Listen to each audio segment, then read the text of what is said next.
we are going to discuss a new chapter that is SCL. But before starting this chapter हम कुछ basic सी बातें कर लेते हैं। अगर हम बात करें अपने सिलेबस की तो हमारे सिलेबस में जनरली 4 टाइप के कंपाउंड्स देखने को मिलेंगे।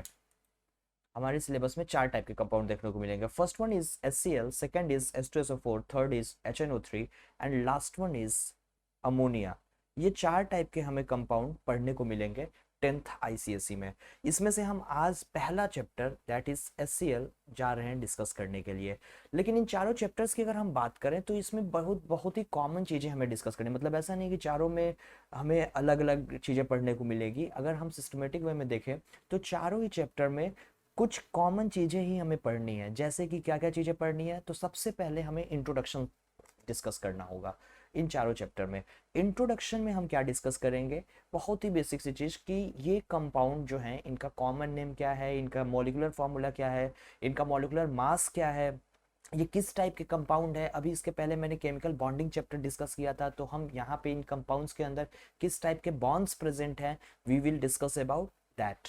तो हम इंट्रोडक्शन में ये सारी चीजें कवर करेंगे। After introduction we will discuss occurrence कि ये नेचर में हमें किस तरीके से मिलते हैं। Then we will discuss about preparation of this compounds. जब हम बात करेंगे प्रिपरेशन की तो 2 तरीके के प्रिपरेशन की बात की जाती है।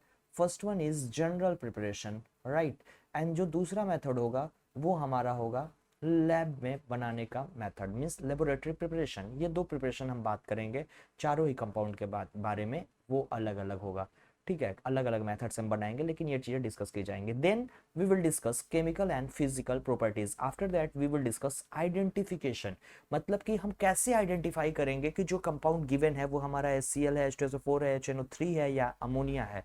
ये कैसे हम आइडेंटिफाई करेंगे, तो ये आइडेंटिफिकेशन में आ जाएगा। इसके बाद लास्ट जो हमें डिस्कस करना होगा application, means uses of this compounds. इतनी बातें हमें इन चारों ही चैप्टर्स में डिस्कस करने को मिलेंगी। मतलब हमें क्या क्या डिस्कस करना है, अगर हम अपने पूरे चैप्टर को वाइंड अप करें, समराइज करें, तो क्या क्या टॉपिक हमें पढ़ने हैं। मुश्किल से हमें यही 6 टॉपिक्स पढ़ने हैं। इस 6 टॉपिक्स को अगर हमने कवर कर लिया तो हमारा चैप्टर हो जाता है कंप्लीट। क्या क्या टॉपिक हमें डिस्कस करना होता है, तो एक एक करके समझ लेते हैं, जल्दी से याद कर लेते हैं। क्या क्या, introduction, then occurrence, then preparation. In preparation we have to discuss both general preparation as well as laboratory preparation. Next is chemical and physical properties, and after that we will discuss identification, और last में हम application मतलब कि उसके uses के बारे में बात कर लेंगे, राइट। तो अब हम आज जा रहे हैं स्टार्ट करने HCl को स्टार्ट करने से पहले, जैसे मैंने केमिकल बॉन्डिंग के बारे में बात किया था कि केमिकल बॉन्डिंग में हमने बॉन्ड्स के टाइप वगैरह के बारे में बात कर लिया था, तो थोड़ा सा हम वहाँ से रिलेट करते हुए चलेंगे और फिर हम अपने चैप्टर को आगे बढ़ाएंगे। ठीक है, जैसे यहाँ पे तुम्हें आयनिक बॉन्ड देखने को मिल रहा होगा। ठीक है, ध्यान से देखना, ये Na इधर से आया और ये इधर Cl ने उसका एक इलेक्ट्रॉन छीन लिया। देखो जैसे ये डॉग के फॉर्म में यहाँ पे दिखाया गया है, तो जो बॉन्ड कैरी करके ला रहा था वो ये वाला हमारा Na है और ये हमारा Cl है। हो क्या रहा है कि जो Cl है उसका उसने बॉन्ड छीन लिया, और यहाँ पे आप रिलेट कर लो कि जो बोन है वो इलेक्ट्रॉन है और ये सोडियम का इलेक्ट्रॉन क्लोरीन ने ले लिया, तो क्लोरीन के पास निगेटिव चार्ज आ गया, सोडियम के पास पॉजिटिव चार्ज आ गया, ये पॉजिटिव ये निगेटिव, और फोर्स ऑफ अट्रैक्शन वहाँ पे लगा और दोनों में आयनिक बॉन्ड का फॉर्मेशन हो गया, कंपाउंड हमारा आयनिक बन गया। कोवेलेंट के केस में क्या होता है, यहाँ पे कोवेलेंट के केस में हम यहाँ पे देखेंगे क्या हो रहा है कि दोनों ही कंपाउंड, यहाँ पे क्लोरीन एटम की बात की गई है, दोनों ही क्लोरीन एटम है, दोनों एक एक इलेक्ट्रॉन लेके आए, शेयरिंग हो गई और इक्वली शेयर हुआ है दोनों के बीच में इलेक्ट्रॉन का, तो ये हमारा कोवेलेंट बॉन्ड बन गया। ये नीचे ये भी हमारा कोवेलेंट बॉन्ड ही है, लेकिन यहाँ पे अंतर क्या है, यहाँ पे क्या हो रहा है, जैसे हम हाइड्रोजन और फ्लोरीन की बात कर रहे हैं यहाँ पे, तो हम जानते हैं ऑलरेडी समझ चुके हैं fluorine is more electronegative as compare to hydrogen, और जब ज़्यादा इलेक्ट्रोनेगेटिव होता है तो शेयर्ड पेयर ऑफ इलेक्ट्रॉन उधर की तरफ शिफ्ट कर जाता है, जो हाई इलेक्ट्रोनेगेटिव एलिमेंट है उसकी तरफ, और इसकी वजह से उस पर एक स्लाइड चार्ज आता है और पोलरिटी आ जाती है। तो यहाँ पे वही चीज़ हो रहा है, जैसे यहाँ से हाइड्रोजन का एक इलेक्ट्रॉन और फ्लोरीन का एक इलेक्ट्रॉन, ये दोनों के एक इलेक्ट्रॉन की शेयरिंग तो कर रहे हैं, लेकिन ये इक्वल शेयरिंग नहीं हो रहा है, यहाँ पे वो पार्शियली शिफ्ट कर गया है किधर की तरफ, फ्लोरीन की तरफ, राइट। तो ये हमारा हो जाएगा पोलर कोवेलेंट बॉन्ड। तो यहाँ पे अभी हम ये ऑलरेडी पहले जो डिस्कस किए थे उसको रिलेट कर लिए कि कैसे कोवेलेंट हमारा होगा, कब कोवेलेंट हमारा पोलर हो जाएगा और आयनिक केस में आएगा। ठीक है, अब हम चलते हैं HCl के बारे में डिस्कस करने। तो तुम लोग को पहले ही बता चुके हैं कि जो HCl है ये किस टाइप का कंपाउंड है। HCl इज कोवेलेंट कंपाउंड, क्योंकि हाइड्रोजन जो है इसको भी इलेक्ट्रॉन चाहिए था, क्लोरीन जो है इसको भी इलेक्ट्रॉन चाहिए था, दोनों को इलेक्ट्रॉन की रिक्वायरमेंट थी। और जब दोनों को ही इलेक्ट्रॉन की रिक्वायरमेंट थी, मतलब दोनों ही इलेक्ट्रॉन डिफिशियंट थे, तो उनके बीच में आपस में क्या होगी, इलेक्ट्रॉन की शेयरिंग होगी। लेकिन ये जो क्लोरीन है ये हाई इलेक्ट्रोनेगेटिव है, तो यहाँ पे क्या होगा, इलेक्ट्रॉन जो होगा वो क्लोरीन की तरफ शिफ्ट कर जाएगा, और उसकी वजह से इसके ऊपर क्या आएगा, स्लाइड चार्ज आ जाएगा, मतलब कि पोल्स जनरेट हो जाएंगे। जैसे यहाँ पे अगर हम डॉट स्ट्रक्चर की बात कर लें, तो ये हमारा हाइड्रोजन का एटम हो गया और ये हमारा क्लोरीन का एटम हो गया। क्लोरीन के आउटर मोस्ट शेल में अगर हम देखें तो 7 इलेक्ट्रॉन्स हमें दिख रहे हैं, और हाइड्रोजन के आउटर मोस्ट शेल में 1 इलेक्ट्रॉन दिख रहा है। दोनों के आउटर मोस्ट शेल में जो इलेक्ट्रॉन्स है वो आपस में शेयरिंग कर लिए हैं, और उसकी वजह से क्या बन गया है, हमारा बॉन्ड बन गया। बॉन्ड तो बन गया, लेकिन यहाँ पे अगर हम देखें तो ये सिंगल कोवेलेंट बॉन्ड ऐसे बन गया, लेकिन जो शेयर्ड इलेक्ट्रॉन है वो हमारा यहाँ से शिफ्ट कर जाएगा किधर की तरफ, क्लोरीन की तरफ, और उसकी वजह से यहाँ पे एक स्मॉल चार्ज हमारा डेवलप हो जाएगा, और इस पे एक प्लस डेल चार्ज डेवलप हो गया। मतलब कि ये हमारा पॉजिटिव पोल यहाँ पे आ गया और ये हमारा निगेटिव पोल आ गया। तो हम सीधा सीधा साफ शब्दों में कहना चाहे तो कह सकते हैं कि हाइड्रोक्लोरिक या हाइड्रोजन क्लोराइड या HCl is polar covalent compound. क्या है, कोवेलेंट तो है, लेकिन कोवेलेंट में कैसा है, पोलर कोवेलेंट कंपाउंड है। अब जैसे मैंने इंट्रोडक्शन की बात की थी, तो इंट्रोडक्शन में बेसिक चीज मॉलिक्यूलर फॉर्मूला क्या है, बच्चों वाली बात तुम्हें तो पता ही है, HCl है। इसके बाद पूछ देगा कि मॉलिक्यूलर फार्मूला तो भाई हो गया, अब मुझे बता दो मॉलिक्यूलर मास क्या है इसका। तो तुम लोग पढ़े लिखे इंसान जानते हो कि जो हाइड्रोजन है इसका मास कितना होता है, 1U। यू क्या है, याद करो, एटॉमिक मास यूनिट। तो 1U हाइड्रोजन का हो गया, और क्लोरीन का क्या है, 35.5U। तो 1U प्लस 35.5U, तो सीधा क्या हो जाएगा, 36.5U। ये हो गया इसका मॉलिक्यूलर मास। अच्छा, अगर यहीं पे पूछ लेता कि ग्राम मॉलिक्यूलर मास क्या है इसका, तो कुछ नहीं करना, बस इसके आगे क्या कर देते थे हम, GM, ग्राम कर दिए, तो ये हमारा बन गया ग्राम मॉलिक्यूलर मास।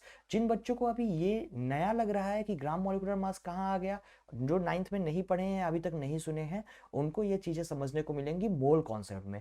कुछ दिनों के बाद मेरा मोल कॉन्सेप्ट का भी वीडियो आने वाला है, उसमें ये चीजें हम वहाँ पे डिस्कस करेंगे डिटेल में। अभी के लिए जिनको समझ में आ रहा है कि ग्राम मॉलिक्यूलर मास क्या होता है, इट्स वेरी गुड। जिनको नहीं समझ में आ रहा है, इट्स वेरी गुड ऑल्सो। ठीक है, उनको हम वहां पे मोल कॉन्सेप्ट में समझाएंगे फिर से। ठीक है, तो ये हमारी बात हो गई मॉलिक्यूलर मास की। मॉलिक्यूलर मास के बाद अगर हम बॉन्ड के टाइप की बात करें, तो बॉन्ड का टाइप जब पूछा जाएगा तो टाइप क्या है, बॉन्ड का कोवेलेंट है। बॉन्ड का टाइप क्या है, कोवेलेंट। लेकिन कंपाउंड का टाइप जब पूछा जाएगा, तो आप अगर कोवेलेंट कंपाउंड लिखते हो तो इट्स करेक्ट, लेकिन अगर आप लिखते हो polar covalent compound then it's perfect. ठीक है, तो ये चीज आपको ध्यान में रखना है, आंसर को हमें परफेक्ट करना है। तो then we have to write polar covalent compound. तो ये हमारा HCl का इंट्रोडक्शन हो गया। ध्यान से देख लेते हैं, HCl मॉलिक्यूलर फॉर्मूला हो गया इसका, molecular mass 36.5U, you means atomic mass unit, bond type क्या हो गया, कोवेलेंट, और कंपाउंड टाइप क्या हो गया, पोलर कोवेलेंट कंपाउंड। अच्छा एक सेकंड, पोलर क्यों था, इलेक्ट्रोनेगेटिविटी डिफरेंस की वजह से। ओके, अब हम अकरेंस की बात करते हैं। जो HCl है वो कैसे हमें नेचर में मिलता है, तो एक तो हमारा ये हो गया, डायग्राम देख के क्लियर हो रहा होगा यहाँ पे, ये क्या हो रहा है, वॉल्केनिक इमिशन हो रहा है। दूसरा हमारा जो डाइजेशन में होता है, ठीक है, गैस्ट्रिक जूस जो होता है, तो ये दो हम एग्जाम्पल ले लिए हैं जहाँ पे हमें HCl, और यही दोनों एग्जाम्पल तुम्हारे बुक में भी जो कंसाइज या दयाल आप बुक यूज करोगे वहां पे देखने को मिलेंगे। ठीक है, तो जब भी अकरेंस की बात की जाएगी तो ये 2 पॉइंट आपको याद रखना है, क्या कि जो HCl गैस है वो हमारा पहला कहाँ पे मिलेगा, वॉल्केनिक इमिशन में ढेर सारी गैसेस इवॉल्व होती हैं, वहाँ उसमें HCl भी होता है। और दूसरा जो हमारा गैस्ट्रिक जूस होता है, उसमें भी बायो में आपने डाइजेस्टिव सिस्टम पढ़ा होगा, उसमें ये चीज़ पढ़ा होगा कि गैस्ट्रिक जूस होते हैं, उसमें हमारा HCl होता है। फिर तुमने ये भी देखा होगा acid base and salt chapter में कि जो HCl है वो स्ट्रॉन्ग एसिड है, तो वो फिर वहाँ पे प्रॉब्लम क्यों नहीं करता है, हमारी स्टमक में है HCl, तो फिर हम बर्न क्यों नहीं होता है वहाँ की स्किन। तो फिर वो कॉन्सेप्ट सब बायो में तुम लोगों ने डाइजेस्टिव सिस्टम में डिस्कस किया होगा, अगर नहीं किया होगा तो बायो के जाके आप वीडियोस देखोगे डाइजेशन वाले, तो वहाँ पे क्लियरिटी आ जाएगी। अभी केमिस्ट्री में बस हमें ये याद रखना है कि HCl जो है वो कहाँ कैसे नेचर में अगर कर हमें मिलता है, तो ये 2 एग्जाम्पल आप याद रखोगे, नंबर पूरा मिलेगा आपको, volcanic emission and second is gastric juice. तो ये हमारा अकरेंस हो गया, इंट्रोडक्शन अकरेंस, 2 चीजें कंप्लीट हो चुकी है। Now we are going to discuss preparation, और प्रिपरेशन में मैंने बताया था कि 2 मेथड डिस्कस करेंगे, जिसमें से पहला क्या होगा, हमारा जनरल प्रिपरेशन, राइट। जब जनरल प्रिपरेशन की हम बात करेंगे, तो जनरल प्रिपरेशन में भी कई चीजें, कई मेथड अलग अलग हमें समझने को मिलेगा, और हमें जो सबसे पहला मेथड समझना है दैट इज बाय सिंथेसिस और डायरेक्ट कॉम्बिनेशन मेथड। ठीक है, अच्छा अब ये जो डायरेक्ट कॉम्बिनेशन मेथड है, ठीक है, जब तुम नाइन्थ में chemical changes and chemical reaction याद करो चैप्टर पढ़ा था, उस चैप्टर में हम लोगों ने क्या पढ़ा था, सिंथेसिस रिएक्शन या डायरेक्ट कॉम्बिनेशन रिएक्शन। जैसे कोई भी प्रोडक्ट है, अगर कोई भी रिएक्शन है, किसी भी रिएक्शन का जो प्रोडक्ट होता है, अगर उस प्रोडक्ट के कॉन्स्टिट्यूएंट पार्टिकल्स ही हमारे रिएक्टेंट होते हैं, तो वो रिएक्शन कैसा हो जाता है, सिंथेसिस या डायरेक्ट कॉम्बिनेशन रिएक्शन। राइट, तो पहला जो हमारा जनरल प्रिपरेशन का मेथड है दैट इज सिंथेसिस और डायरेक्ट कॉम्बिनेशन मेथड। अब इसमें तुम्हें दो तीन चीजें याद रखनी है। हम डायरेक्ट कॉम्बिनेशन से तो ये तो तुम्हें आइडिया लग ही गया होगा कि क्या करना है, हाइड्रोजन लेना है और क्या करना है, क्लोरीन लेना है, और दोनों में हमें रिएक्शन करवा देना है, यहाँ पे बन जाएगा HCl, बैलेंस करना है, बैलेंस कर लिया। तो ये तो रिएक्शन आपने लिख दिया, डायरेक्ट कॉम्बिनेशन सुनते ही लिख दिया। कैसे? क्योंकि जो हमारा प्रोडक्ट है रिएक्शन का वो HCl होना चाहिए, तो प्रोडक्ट का कंस्टिट्यूएंट पार्टिकल्स देखो क्या है, हाइड्रोजन है और क्या है, क्लोरीन है। तो दोनों को हमें रिएक्टेंट में ले लेना है, तो हाइड्रोजन और क्लोरीन हमने रिएक्टेंट में ले लिया, बन गया हमारा प्रोडक्ट HCl। लेकिन आपने ये भी आप जानते हो कि जब रिएक्टेंट्स बस ले लेने से रिएक्शन प्रोसीड नहीं हो जाता, कई सारी चीजें होती है, कई सारे कंडीशंस होते हैं जिस पे हमारा रिएक्शन डिपेंड करता है, एनर्जी पे, प्रेशर पे, टेम्परेचर पे, कई बार कैटलिस्ट पे डिपेंड करता है, कई सारे फैक्टर्स हैं। ठीक है, तो इसमें हमें कौन कौन से फैक्टर्स याद रखने हैं? तो पहली चीज याद रखना है क्या है कि जो हाइड्रोजन गैस होगा ये कैसा होना चाहिए, तो मॉइस्ट होना चाहिए, पहली चीज। दूसरा कि जो हम ये रिएक्शन बस हाइड्रोजन क्लोरीन लेने से नहीं, यहाँ पे हमें क्या करना पड़ेगा, डिफ्यूज्ड सनलाइट के प्रेजेंस में ये रिएक्शन हमारा प्रोसीड होगा, तब जाके हमारा HCl का फॉर्मेशन होगा। मतलब जब पूरा तुमसे अगर पूरा स्टेटमेंट पूछ ले, जैसे पूछ ले कि explain how HCl is formed by direct combination method, then you have to write moist hydrogen gas combines with chlorine gas in presence of diffused sunlight. अभी मैं बताऊंगा, कुछ बच्चों को लग रहा होगा कि ये डिफ्यूज सनलाइट क्या होता है। ठीक है, चलो बात करते हैं उसके बारे में भी। और लेकिन ये नेसेसरी कंडीशन इस रिएक्शन के लिए क्या है, तो ये दो बातें नेसेसरी कंडीशन है क्या, ये जो हाइड्रोजन गैस होना चाहिए वो मॉइस्ट होना चाहिए, और जो डिफ्यूज और जो सनलाइट हम दे रहे हैं वो क्या होना चाहिए, डिफ्यूज होना चाहिए। ठीक है, अच्छा डिफ्यूज सनलाइट की हम बात कर रहे थे ना। देखो होता क्या है, एक मैं बहुत ही बेसिक एग्जांपल ले लेता हूँ। जैसे कि तुम लोग जब घर पे बैठे रहते हो, ठीक है, मान लो कि ये तुम हो और अपने कमरे में ऐसे आराम से बैठे हुए हो। ठीक है, अब यहाँ पे ये खिड़की है और खिड़की से सनलाइट ऐसे अंदर आ रही है। जब सनलाइट डायरेक्ट अंदर आ रही है, अभी जून का महीना चल रहा है, गर्मियाँ भयंकर चल रही हैं, मान लो कि अभी पावर कट हो गया तुम्हारे घर पे और ऐसे सनलाइट घर में सीधे आ रही थी खिड़की से, तो क्या होता है, ये डायरेक्ट सीधे तुम्हारे पास आ रही है। अब तुम क्या करते हो, यहाँ पे दो ऑप्शन होते हैं, या तो तुम ऐसे कर्टेन यहाँ पे खींच देते हो, कर्टेन लगा दिया।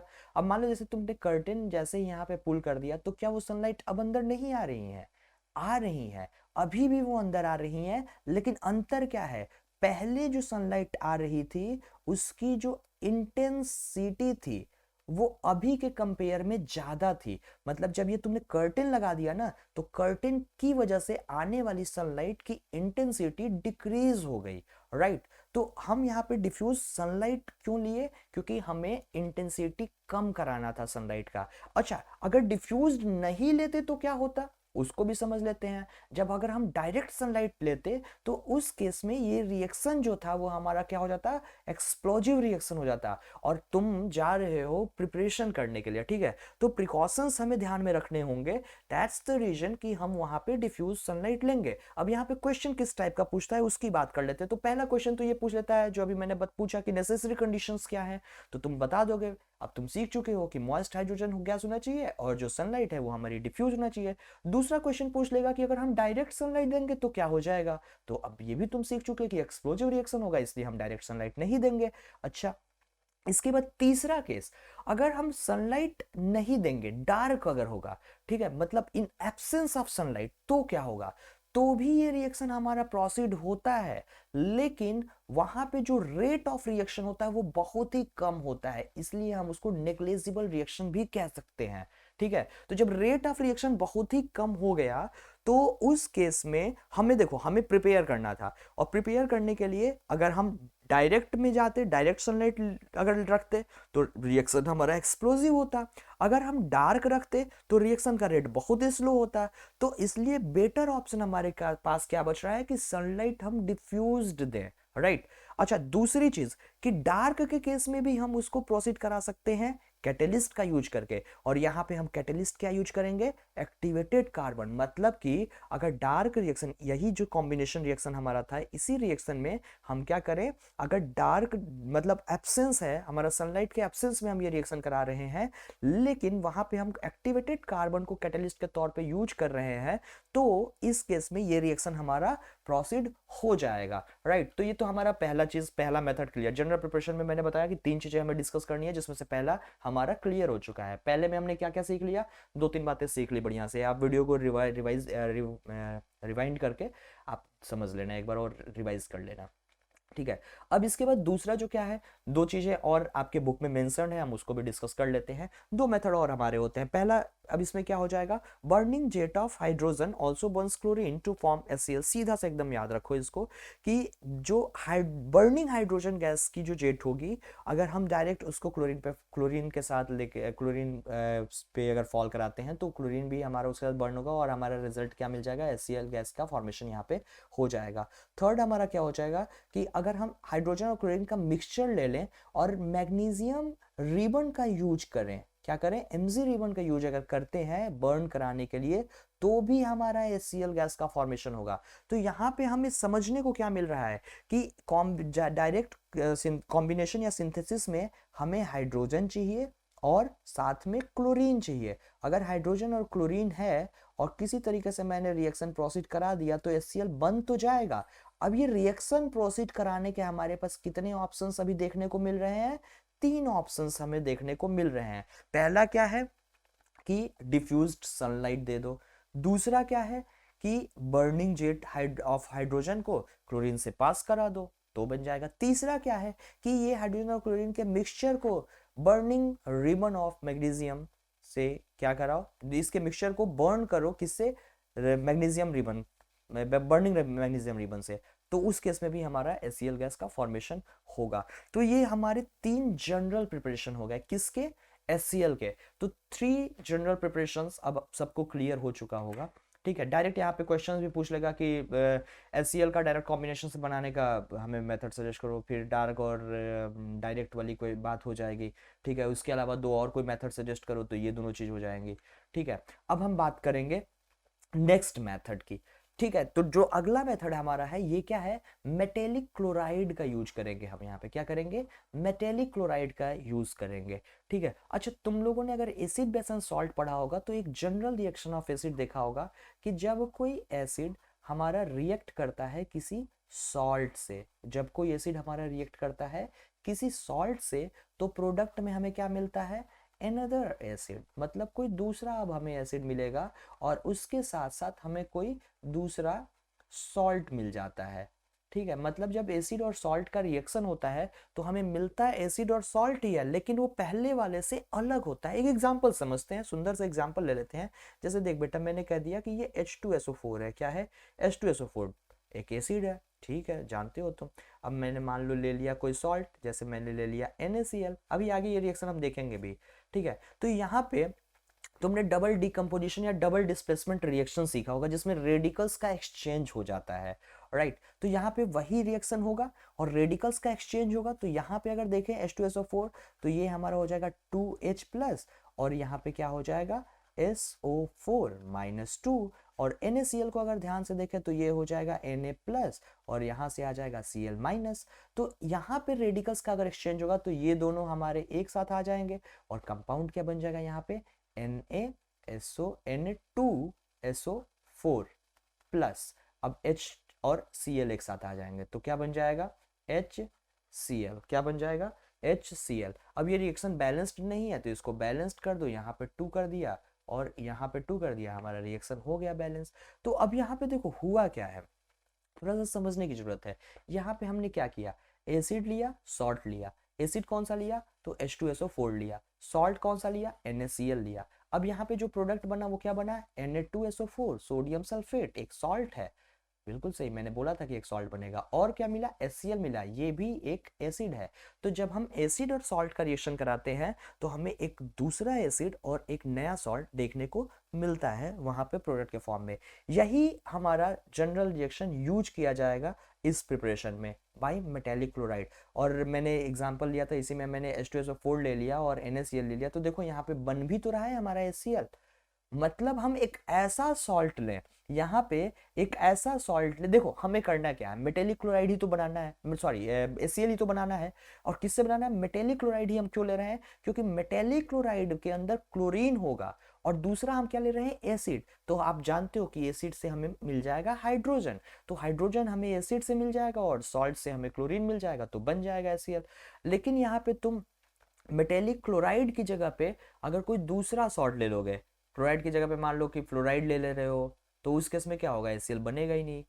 बात समझ में आ रही है, तो ये मेटेलिक क्लोराइड से बनाने का तरीका हो गया, राइट। अब इसमें लेकिन कुछ चीजें हमें और याद रखनी है, क्या क्या समझ लेते हैं। पहला कि हम करते क्या है, यहाँ पे जो H2SO4 यूज करेंगे वो कैसा होगा, तो कॉन्सेंट्रेटेड H2SO4 का यूज करेंगे, बात नंबर 1, ठीक है। तो heating metallic chloride with concentrated H2SO4, और दो, अब में इसमें हम रिएक्शंस लेकर चलेंगे, दोनों के बाद जल्दी समझ लेते हैं कि क्या है ये। देखो ऊपर वाले दोनों में तो पहले एक चीज, जो ये H2SO4 है, दोनों ही केस में कैसा है, कॉन्सेंट्रेटेड है, बिल्कुल अच्छी बात। लेकिन अगर हम प्रोडक्ट्स को देख रहे हैं, तो ऊपर वाले केस में जो हमें प्रोडक्ट देखने को मिल रहा है, ये यहाँ पे मिल रहा है सोडियम बाइसल्फेट, और यहाँ पे मिल रहा है सोडियम सल्फेट। ये क्या हो रहा है, रिएक्टेंट हमारा एक ही है लेकिन प्रोडक्ट अलग अलग हो जा रहा है। तो ये क्यों हो रहा है, इसके लिए जो कंडीशंस हैं वो मायने रखती हैं। कंडीशंस के बिहाफ पे ये चेंज हो जाएगा हमारा प्रोडक्ट। अगर हम टेम्परेचर ले लेंगे इस रिएक्शन का लेस देन 200 डिग्री सेल्सियस, मतलब अगर ये रिएक्शन हमारा 200 डिग्री सेल्सियस से कम टेम्परेचर पे प्रोसीड होगा, तो उस केस में हमारा ये प्रोडक्ट बनेगा और एसीएल गैस यहाँ पे इवॉल्व होगी। लेकिन यही रिएक्शन अगर हमारा 200 डिग्री सेल्सियस से ज़्यादा टेम्परेचर पे प्रोसीड होगा, तो उस कंडीशन में हमारा जो सॉल्ट बनेगा वो Na2SO4 सोडियम सल्फेट बनेगा, और यहाँ पे भी एसीएल गैस इवॉल्व होगी। दोनों ही केस में हमें एसीएल गैस मिल रही है। Now it's up to us कि हम 200 डिग्री सेल्सियस से ज़्यादा टेम्परेचर करते हैं या 200 डिग्री सेल्सियस से कम टेम्परेचर करेंगे। ये आगे समझेंगे भी कि ज़्यादा सही हमारे लिए कौन सा वाला रिएक्शन रहेगा, मतलब 200 टेम्परेचर ज़्यादा रखना या कम रखना, कौन सा हमारे लिए सही रहेगा, और ये क्वेश्चन आएगा भी आगे, ठीक है। तो पहले तो क्या हमें करना है, मेटेलिक क्लोराइड से कैसे बनाना है, क्लियर हो गया। यही मेथड हमारा लेबोरेटरी प्रिपरेशन में यूज किया जाएगा एचसीएल के प्रिपरेशन के लिए। तो जल्दी से हम आगे बढ़ते हैं, ओके। तो अब हम लेबोरेटरी प्रिपरेशन की बात करें, तो सबसे पहले ये डायग्राम आपको ध्यान से समझ लेना है, स्क्रीन को पॉज करके इसको ड्रॉ करके बढ़िया समझ लेना, ठीक है। अब हम इसमें सारे कंपोनेंट्स की बात कर लेते हैं, समझ लेते हैं। इसी डायग्राम पे हम पूरे लेबोरेटरी प्रिपरेशन को समझने वाले हैं, राइट। यहाँ पे इस डायग्राम को मैं 3 पार्ट में डिवाइड करना चाहूंगा, ठीक है। This is first part, this is second part, this is third part. अब जो फर्स्ट पार्ट है, इसमें हमने क्या किया है, तो यहाँ पे सबसे ऊपर देखो हमें दिख रहा है जहाँ कॉन्सेंट्रेटेड सल्फ्यूरिक एसिड हम यहाँ से क्या कर रहे हैं, डिप कर रहे हैं, ठीक है। मैं कलर को थोड़ा सा चेंज कर लूँ, ठीक है। यहाँ पे क्या हो रहा है, कॉन्सेंट्रेटेड H2SO4 हम यहाँ से दे रहे हैं। अब ये जो फनल लगा है ना, ये स्पेशल टाइप का फनल है, इसको हम थ्रेशल फनल कहते हैं। This one is our thistle funnel. देखो ध्यान से, तो ये जो थ्रेशल फनल है, इस फनल का यहाँ पे जो डिप किया गया है सोल्यूशन, जो मिक्सचर ये हमने यहाँ पे लिया है वो डिप है। ऐसा नहीं कि ये इस लेवल के ऊपर यहीं तक रह गया, हमें क्या करना है, प्रॉपर्ली ये जो भी लेवल है, अगर ये यहाँ तक है तो उसके नीचे तक इसको लेके जाना है। अब डायग्राम जब एग्जाम में बनाने को आपसे कहता है और जब आप डायग्राम ड्रॉ करते हो, तो उस पर ये छोटी छोटी चीजें हैं जो आप ध्यान में नहीं रखते और उसकी वजह से आपके मार्क्स कट जाते हैं। आप कॉन्फिडेंस में खुश होकर आते हो कि मेरा तो 100% रिजल्ट आएगा, लेकिन पता चला कि एक नंबर इस गलती की वजह से कट गया। अभी इस करना क्या है, ये याद रखना है कि जब थ्रेशल फनल होगा, वो हमारा प्रॉपरली डिप होना चाहिए मिक्सचर के अंदर, क्लियर है। अच्छा, अब ये जो ए है, ये ए क्या है, तो ए हमारा क्या है, ये मिक्सचर है NaCl और H2SO4 का। तो सबसे पहले हमने मिक्सचर बनाया, यहाँ पे कंटेनर पहले वाले में रख दिया, नीचे से यहाँ से हम हीट एनर्जी प्रोवाइड कर रहे हैं, मतलब यहाँ पे हम कोई बर्नर के थ्रू हीट एनर्जी सप्लाई करेंगे, राइट। तो जैसे जैसे इसको हीट एनर्जी मिल रहा है, ऊपर से थ्रेशल फनल से क्या हो रहा है कि H2SO4 ड्रॉप बाई ड्रॉप नीचे की तरफ आ रहा है। अब देखो होता क्या है, यहाँ पे क्या होगा, हमने बताया था अभी जस्ट पहले एक रिएक्शन, राइट। हमने क्या बताया था रिएक्शन यहाँ पे, कि जब हम NaCl लें और कॉन्सेंट्रेटेड H2SO4 ले लें और क्या करें, टेम्परेचर को अगर लेस देन 200 डिग्री सेल्सियस कर दिया था तो ये कंपाउंड बन गया था, ग्रेटर देन 200 डिग्री सेल्सियस कर दिया था तो ये कंपाउंड बन गया था। अब यहाँ पे हम आगे वाले रिएक्शन में हम क्या कर रहे थे, हीट एनर्जी प्रोवाइड कर रहे थे, और रिएक्टेंट में हमने मिक्सचर जो ए लिया था उसमें क्या ले लिया था, NaCl और H2SO4 कॉन्सेंट्रेटेड ले लिया था। तो ऑब्वियस सी बात है, अगर हमारा टेम्परेचर जो नीचे से हम हीट एनर्जी प्रोवाइड कर रहे थे बर्नर के थ्रू, अगर वो हमारा लेस देन 200 रहेगा तो सोडियम बाइसल्फेट और HCl गैस बन जाएगी वहाँ पे। लेकिन अगर वहीं पे टेम्परेचर हमारा 200 डिग्री सेल्सियस से ज़्यादा हो जाए किसी भी तरीके से, तो जो हमारा प्रोडक्ट बनेगा that will be sodium sulphate और HCl गैस वहाँ पे इवॉल्व होगी। दोनों ही केस में हमारी HCl गैस इवॉल्व हो रही है, ये ध्यान रखना। लेकिन कौन सा वाला रिएक्शन हम यूज करेंगे आगे समझेंगे हम, पहले ये समझ में आ गया। अब जल्दी से हम आगे बढ़ चलते हैं। तो यहाँ पे हमने इतनी बात आपको बता दी थी। अब यहाँ पे क्या हो रहा है कि नीचे से हम हीट एनर्जी प्रोवाइड कर रहे हैं, और उसकी वजह से जो पहला कंटेनर है इसमें रिएक्शन प्रोसीड होगा, और रिएक्शन प्रोसीड हो चाहे ये हमारा टेम्परेचर 200 डिग्री सेल्सियस से ऊपर चला जाए या 200 डिग्री सेल्सियस से नीचे रहे, गैस कौन सी इवॉल्व होगी, तो गैस जो इवॉल्व होकर यहाँ से ऊपर ऐसे आएगी वो हमारी HCl ही होगी। बात क्लियर हो रही है, कौन सी गैस इवॉल्व होगी, HCl गैस। ठीक, तो पहला तो ये क्लियर हो गया कि जो पहला वाला रिएक्शन का जो पहला फर्स्ट पार्ट है उसमें हम जो मतलब प्रिपरेशन का फर्स्ट पार्ट है उसमें जो हम कॉन्सेंट्रेट जो मिक्सचर लिए हैं कॉन्सेंट्रेटेड H2SO4 और NaCl का, वो हीट एनर्जी नीचे से जो प्रोवाइड कर रहे हैं उसकी वजह से कोई भी अगर प्रोडक्ट मतलब बाइसल्फेट बने सोडियम का या सोडियम का सल्फेट बने, गैस इवॉल्व HCl होगी। और देखो यहाँ पे एक डिलीवरी ट्यूब भी यहाँ पे लगा हुआ है, जो गैस होगी वो यहाँ से ऐसे ऊपर आएगी और इस डिलीवरी ट्यूब के थ्रू आगे की तरफ पास कर जाएगी। अच्छा, मैंने जब बताया था थ्रेशोल्ड फनल के बारे में तो मैंने क्या बताया था कि ये प्रॉपर्ली डिप होना चाहिए। अगर ये प्रॉपर्ली डिप नहीं करता तो वो इस गैस के साथ मिक्स होता, इसलिए क्या करना है, प्रॉपर्ली हमें डिप करना है सोल्यूशन के अंदर तक, राइट। अब इसके बाद देखो क्या होगा, तो यहाँ पे तो हमने सीख लिया कि जो गैस इवॉल्व हुई वो HCl हो गई, और HCl हम यहाँ से आगे पास कराते हुए डिलीवरी ट्यूब के थ्रू दूसरे पार्ट में पहुंच चुके हैं। दूसरा जो पार्ट है ये हमारा प्यूरिफिकेशन का स्टेप होता है। सेकंड पार्ट हमारा क्या होता है, प्यूरिफिकेशन का स्टेप होता है। अब इस प्यूरिफिकेशन वाले जब हम स्टेप पे जाएंगे तो हमने प्यूरिफिकेशन के लिए इस कंटेनर में लिया क्या है, तो फिर से हमने कॉन्सेंट्रेटेड H2SO4 लिया है। अब सबसे पहला क्वेश्चन आ जाए दिमाग में कि ये क्यों हमने लिया है, कॉन्सेंट्रेटेड H2SO4 से हमारा प्यूरिफिकेशन कैसे हो जाएगा। ठीक है, चलो हम इसको भी बताते हैं, लेकिन उसके पहले यहाँ पे फिर से एक गलती जो आपसे होती है वो ना हो वो समझ लो। ये देखो जो हमारा ये डिलीवरी ट्यूब था जिससे HCl गैस यहाँ पे आई थी प्यूरिफिकेशन चैम्बर तक, वो यहाँ H2SO4 की जब हम बात किए थे तो H2SO4 के अंदर वो पूरा प्रॉपर्ली डिप की गई है, H2SO4 के अंदर पूरा प्रॉपर्ली डिप की गई है, और यहाँ पे ऊपर है। मतलब यहाँ पे भी वही चीज याद रखना है, ऐसे ये नहीं कि आपने H2SO4 के ऊपर रख दिया, अगर यहीं तक आपने मान लो इसी लेवल तक अगर आपने डिलीवरी ट्यूब पर रखा है तो यहाँ से क्या होगा, वो गैस H2SO4 में जाएगी नहीं, यहाँ से निकल के फिर इधर निकल आएगी और आगे वाले ट्यूब पे आगे वाले कंटेनर पे पहुंच जाएगी, राइट। तो यहाँ पे दूसरा चीज क्या याद रखना है कि जो ये आपका डिलीवरी ट्यूब है वो H2SO4 में पूरा प्रॉपर्ली डिप होना चाहिए, राइट। अब हमने इस स्टेप को क्या बोला, प्यूरिफिकेशन। पहले वाले पार्ट में हमने HCl गैस बना लिया था, ठीक। अब वो HCl गैस बना के हम दूसरे स्टेप पे चले गए उसके प्यूरिफिकेशन के लिए, राइट। अब ये प्यूरिफिकेशन हम कैसे करेंगे वो आओ समझ लेते हैं जल्दी से। प्यूरिफिकेशन वाले स्टेप पे जब हम जाएंगे तो वहां पे हमने सबसे पहले क्या बताया आपको कि हम H2SO4 लिए हैं, क्या लिए हैं, H2SO4 लिए हैं। क्यों लिए हैं, क्योंकि हम आप जानते हो H2SO4 क्या होता है, ड्राइंग एजेंट है। क्या है, ड्राइंग एजेंट है, तो इसलिए हम क्या किए, H2SO4 लिए। ठीक, हमने यहाँ पे H2SO4 क्यों लिया, क्वेश्चन पूछेगा, रीजन क्या हो जाएगा, क्योंकि H2SO4 हम ड्राइंग एजेंट है इसलिए लेते हैं। अच्छा, यहीं पे दूसरा क्वेश्चन पूछ लेता है कि चलो भाई वो तो सही बात है कि वो ड्राइंग एजेंट है, तो ये पेंटा ऑक्साइड मतलब फास्फोरस पेंटा ऑक्साइड और क्विक लाइम, ठीक है, क्विक लाइम का फॉर्मूला आपको पता होगा, ठीक है। मैं एक बार खुद से क्वेश्चन पूछना, क्विक लाइम का क्या फॉर्मूला होता है, राइट।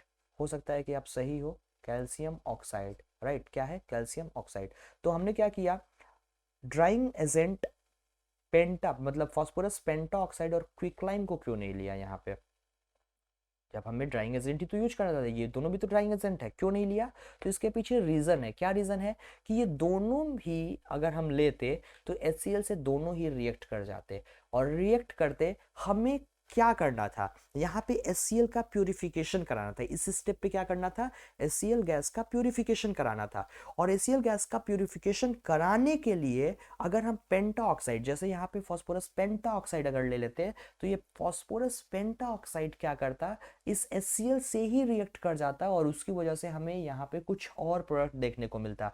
मतलब हमने पेंटा ऑक्साइड इसलिए लिया कि ये HCl हमारा प्यूरिफाई हो जाएगा, लेकिन इस पेंटा ऑक्साइड ने क्या किया, HCl को HCl छोड़ा ही नहीं, वो कुछ और बना दिया, राइट।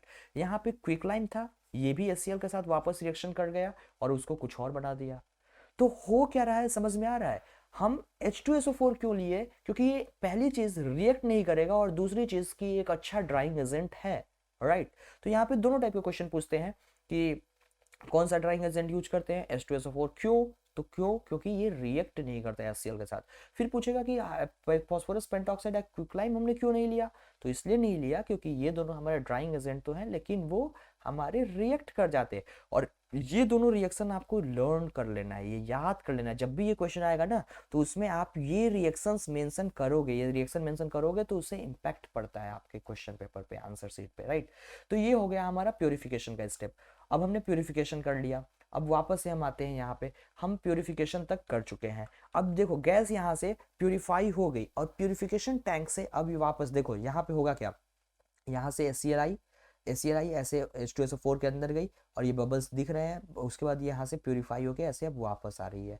जब वापस आएगी तो फिर उसको यहाँ पे एक ओपनिंग दिखा, राइट। अब इसके थ्रू वो जाएगी और कहाँ पहुंच जाएंगी, अगले कंटेनर में। अगला कंटेनर हमारा क्या है, कलेक्शन या collecting tank we can say, right. तो अब वो थर्ड स्टेप पे पहुंच गया, कहाँ पे, कलेक्शन के लिए। अब जब कलेक्शन के लिए गया तो ये जो कंटेनर था इसमें पहले से कौन प्रेजेंट था, एयर। क्या था उसमें, पहले से एयर था। अच्छा, यहाँ से जो भी HCl गैस आई थी, अगर उसके अंदर कोई भी वाटर वेपर थे तो ये ड्राइंग एजेंट का हमने यूज किया, अब वो ड्राई गैस हो चुकी है, कंप्लीटली ड्राई है। तो ड्राई गैस अब हमारी पहुंची है यहाँ पे। अब पहुंची क्या, HCl। जो HCl है ना, ये एयर के कंपेयर में क्या होती है, हैवियर गैस होती है। क्या होती है, हैवियर, लगभग 1.28 टाइम्स ज़्यादा हैवी होती है।